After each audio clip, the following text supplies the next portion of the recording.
पति की ये जिम्मेदारी है कि वो पत्नी का ख्याल रखे, चाहे वो भीख ही क्यों ना मांगता हो।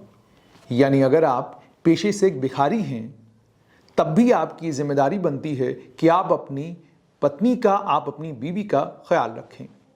ये पंजाब और हरियाणा हाई कोर्ट ने एक जजमेंट दी है। जजमेंट की कॉपी मेरे पास है। और मामला असल में क्या था? मामला बेसिकली ये था कि इसमें रिवीजन पिटीशन दायर की गई थी। 14 फरवरी 2023 को एक ऑर्डर पास किया एडिशनल सेशन जज चरखी दादरी ने। मामला था सुमन का संदीप के साथ। इसमें मेंटेनेंस का ऑर्डर दिया गया था। 5,000 रुपया मेंटेनेंस फी माहाना, यानी हर महीने 5,000 रुपया मेंटेनेंस देना है। सूट दूसरी तरफ से जब तक केस चल रहा है, केस चलता रहेगा, लेकिन 5,000 रुपया मेंटेनेंस जो है वो सुमन को देना है, जो पिटिशनर थी। और उनका तलाक का मामला जो है वो संदीप के साथ चल रहा था। तो पति संदीप को कहा गया कि आप 5,000 रुपया मेंटेनेंस देंगे, 5,500 रुपया लमसम आप सुमन को लिटिगेशन जो केस हुआ है, केस के ऊपर जो उनका खर्चा हो रहा है, तो 5,500 रुपया उसका भी देंगे। और 500 रुपया हर हियरिंग पर, जितनी बार भी इस मामले में सुनवाई होगी, उस सुनवाई पर आप 500 रुपया हर हियरिंग पर अपनी पत्नी सुमन को देंगे, जब तक कि आपके मामले का निपटारा नहीं होता। यानी जिस भी दिन सुमन कोर्ट आएंगी तो 500 रुपया कोर्ट का देना है, उसके अलावा 5,500 रुपया लमसम भी देना है। मामला ये था कि एक डिवोर्स पिटीशन सुमन ने फाइल की अपने पति संदीप के खिलाफ।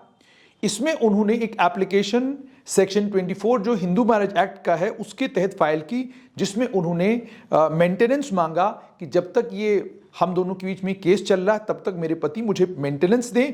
और मेंटेनेंस उन्होंने 15,000 रुपया फी महीना मांगा। उसके अलावा उन्होंने ये भी कहा कि जो लिटिगेशन, जो मामला, इस लिटिगेशन के ऊपर, इस केस के ऊपर जो मेरा खर्चा होगा 11,000 रुपया, वो भी मेरा पति ही देगा। इस एप्लीकेशन को संदीप ने अपोज किया, लेकिन और ट्रायल कोर्ट ने इसको अलाउ किया और मेंटेनेंस 5,000 रुपया फी महीना सुमन के लिए ऑर्डर कर दिया। 5,500 रुपया लमसम देना पड़ेगा, 500 रुपया फी हियरिंग पर देना पड़ेगा। इससे पति दुखी हुआ और दुखी होने के बाद वो कोर्ट के पास चला गया और उसने एक रिवीजन पिटीशन फाइल की। कोर्ट ने उनकी रिवीजन पिटीशन को सुना और उसके बाद कोर्ट ने कहा कि इस बात का ख्याल रखते हुए कि आप सेहतमंद हैं, तंदुरुस्त हैं और इस वक्त एक मजदूर भी 500 रुपया दिन की दिहाड़ी कमाता है, और इस बात का ख्याल रखते हुए कि तमाम चीज़ों के दाम बढ़ रहे हैं और जो ज़रूरियात ज़िंदगी हैं वो बहुत महंगी हो रही हैं, तो जो मेंटेनेंस अवॉर्ड किया गया है, यानी जो मेंटेनेंस आपको अपनी बीवी को देने के लिए कहा गया है, उसे कहा नहीं जा सकता कि ये बहुत ज़्यादा है। यानी जो मेंटेनेंस आपको देने के लिए कहा गया है 5,000 रुपया फी महीना, ये कोई ज़्यादा नहीं है, ये आपको देना पड़ेगा। ये भी कहा गया आगे, फिर ये कहा गया कि ये पति की जिम्मेदारी है, ये खाविंद की जिम्मेदारी है कि वो अपनी पत्नी का ख्याल रखे। अगर वो एक भिखारी भी हो, अगर पेशेवर भिखारी भी हो, उस पेशेवर भिखारी को भी अपनी बीवी का ख्याल रखना है।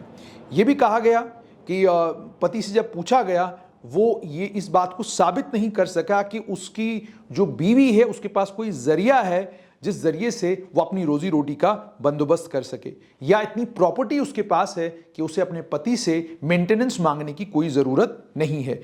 तो कोर्ट ने कहा कि जब कोर्ट ने ये एप्लीकेशन एक्सेप्ट की सेक्शन 24 हिंदू मैरिज एक्ट के तहत और मेंटेनेंस के लिए ऑर्डर कर दिया और लिटिगेशन एक्सपेंसेस भी पति को देने के लिए कहा गया, तो कोर्ट ने कहा ये बिल्कुल सही है। तो इसको लेकर कोर्ट ने आगे ये कहा कि जो ऑर्डर ऑलरेडी ट्रायल कोर्ट ने पास किया है वो बिल्कुल सही है, इसके अंदर कोई इलीगैलिटी नहीं है, किसी भी किस्म की आर्बिट्रेरीनेस नहीं है, ये बिल्कुल सही ऑर्डर है। और ये भी कहा गया कि जहां तक रिवीजन करने का ताल्लुक है, कोर्ट की उस मामले में जो जुरिस्डिक्शन है वो बड़ी लिमिटेड है और केस की नवियत को ध्यान में रखते हुए हम इस मामले में जो ऑर्डर ऑलरेडी दिया गया है उस ऑर्डर को जैसे का तैसा रखते हैं। यानी पति को साफ तौर पे कहा गया कि अब आपको जो है 5,000 रुपया मेंटेनेंस देना पड़ेगा, 5,500 रुपया लमसम लिटिगेशन एक्सपेंसेस देने पड़ेंगे और 500 रुपया जितनी बार भी इस मामले में हियरिंग होगी, हियरिंग पर जब भी आप आएंगे तो आपको 500 रुपया भी भरना पड़ेगा। और साथ में सबसे इंपॉर्टेंट ये कि कोर्ट ने ये कहा कि अगर आप पेशेवर भिखारी भी हैं तो भी आपको अपनी पत्नी का, अपनी बीवी का ख्याल रखना है।